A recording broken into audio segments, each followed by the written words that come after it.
Subhanallah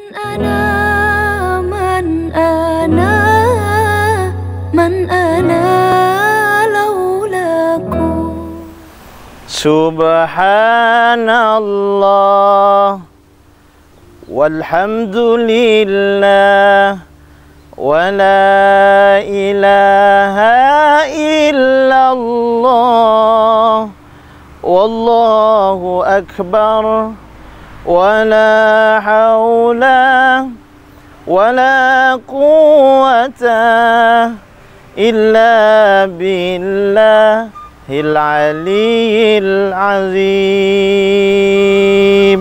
Assalamualaikum warahmatullahi wabarakatuh. Alhamdulillahirabbil alamin wassalatu wassalamu ala asyrafil anbiya'i wal mursalin wa ala alihi wa sahbihi ajmain, amma ba'du. Para pemirsa dimanapun berada, pecinta siaran kami JEK TV Jambi, insyaallah dimuliakan dan dirahmati oleh Allah Subhanahu wa taala.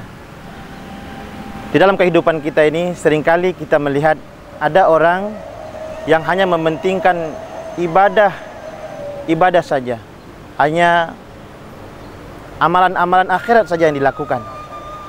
Tapi sebaliknya juga kita sering melihat juga ada orang yang hanya dunia dan saja, dunia dan dunia saja, bekerja dan bekerja saja, tapi melupakan tanggung jawab dan ibadahnya kepada Allah Subhanahu wa taala. Lalu timbul pertanyaan, mana yang terbaik di antara mereka? Keduanya adalah orang yang salah paham, keliru dalam memahami kehidupan ini. Yang baik adalah orang yang sesungguhnya yang mementingkan akhirat dan mementingkan dunia, berbuat untuk akhirat dan berbuat untuk dunianya. Itulah orang yang terbaik. Karena memang Rasulullah SAW sudah mengingatkan di dalam hadisnya, laisa bi khairikum man tarakad dunya li akhiratihi. Kata Rasul, bukanlah orang yang lebih baik itu orang yang mementingkan dunianya, hanya bekerja dunia saja. Dia terlena dengan kehidupan dunia, tidak pernah ibadah, sholat tinggal, sibuk hanya persoalan dunia saja. Ini bukan orang yang terbaik. Sebaliknya kata Rasulullah SAW, bukanlah orang yang baik pula orang yang hanya mementingkan akhiratnya, tapi dia lupa terhadap dunianya. Dia ibadah saja, sholat, zikir, tilawah Al-Quran, tapi tidak bekerja. Dia punya tanggung jawab terhadap istri, anak-anak, dan kehidupan ini. Karena ingat para pemirsa yang dirahmati oleh Allah Subhanahu wa taala, bahwa apapun yang kita lakukan nanti akan ditanya semua yang kita lakukan. Seorang suami ditanya atas kepemimpinan dalam keluarganya, seorang istri juga ditanya bagaimana terhadap suaminya. Semua kita akan ditanya oleh Allah. Oleh karena itu, mari kita berusaha mengimbangi kehidupan ini, kehidupan dunia dan kehidupan akhirat kita laksanakan semua. Inilah orang yang terbaik. Para pemirsa yang dirahmati oleh Allah Subhanahu wa taala, ada sebuah kisah yang sesungguhnya dibenci oleh Allah Subhanahu wa taala. Ada seseorang di zaman sahabat, dia ke masjid. Setelah dia beribadah dalam masjid, dia berusaha dan dia beribadah terus di sana. Dia berdoa, dia baca Al-Qur'an.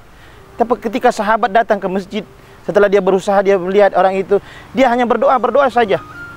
Dari pagi subuh dia ada di masjid. Dan dia juga pas sore harinya, malam harinya dia masih aja di masjid. Lalu dia meminta berdoa kepada Allah. Lalu ketika sahabat sudah selesai beribadah, lalu dihampirinya oleh sahabat itu. Sahabat itu berkata kepada si fulan itu, wahai si fulan, apa yang kalian lakukan di dalam rumah Allah ini? Apa yang kalian perbuat? Dia jawab, ya wahai sahabat, saya sedang berdoa. Berdoa minta apa? Minta dibanyakan rezeki, dipanjangkan umur, disehatkan badan. Apa kata sahabat? Wahai sahabatku, perbuatanmu ini adalah keliru. Kenapa? Tidak akan mungkin air hujan menurunkan emas. Kau berdoa boleh, tapi setelah itu kau harus berikhtiar. Kau keluar cari kerja, cari nafkah dan tanggung jawab dalam kehidupan di muka bumi Allah ini. Itu bukan terbaik. Lalu disuruhlah keluar. Seiring dengan kisah ini juga, Allah Subhanahu wa taala mengingatkan dalam Al-Qur'an, fa idza qudiyatis sholati fantasiru fil ard. Setelah kalian salat, beribadah, maka apa kata Allah? Fantasiru fil ard, bertebarlah kamu di muka bumi. Carilah rezeki Allah sebanyak-banyaknya. Ingat saudara, tidak ada larangan kita untuk kaya. Tidak ada larangan untuk kita punya rumah, gedung, usaha sebanyak mungkin di muka bumi ini. Bahkan dunia ini kita lihat, kita mau ambil. Memang kalau kita menuruti hawa nafsu kita, sesungguhnya dunia ini ingin kita raih semua. Makanya para pemirsa, kita lihat ketika ada orang yang lahir ke dunia ini, dia menangis. Apa yang tersirat dalamnya itu? Sesungguhnya ternyata dia baru tahu bahwa dia bersedih berhadapan di dunia ini. Tapi lihat lagi ketika dia mengakhiri kehidupannya, dia menggenggamkan. Ketika dia lahir, dia genggamkan tangannya. Tapi ketika dia meninggal dunia, dia lepaskan genggaman itu. Artinya apa? Ketika dia mau lahir, dunia ini kepingin dia raih semua, dia genggam. Tapi ketika dia meninggal dunia, dia lepaskan semua apa yang ada di dunia. Bukan begitu kalau kita lihat orang lahir dan ketika dia meninggal dunia. Dunia ini memang kaum muslimin rahimakumullah, dunia ini menipu sesungguhnya. Tetapi jangan terlena dengan kehidupan dunia. Tetapi demikian pula jangan dunia saja, akhirat kita lupakan. Karena kita pasti akan menuju alam yang lebih abadi, yakni alam akhirat kelak. Berada di alam kubur kita, kita kepingin tenang dengan amal-amal kita di dunia.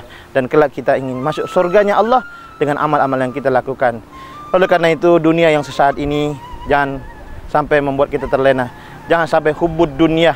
Karena kata Rasulullah SAW, manusia itu baik kebanyakan hubbud dunia wa sakaratul maut. Dia cinta dunia, tetapi dia sangat takut dengan kematian. Oleh karena itu, hidup mari kita seimbang dalam kehidupan kita.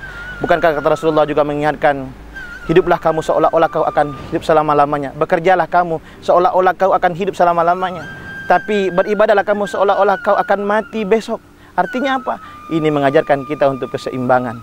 Mudah-mudahan kaum muslimin dimanapun berada yang insya Allah dimuliakan dan dirahmati oleh Allah Subhanahu Wa Taala, kita bisa menyeimbangkan kehidupan kita di dunia maupun di akhirat, sehingga kita menjadi golongan manusia seperti doa yang sering kita panjatkan di akhir hayat, di doa kita, Rabbana atina fid dunya hasanah wa fil akhirati hasanah.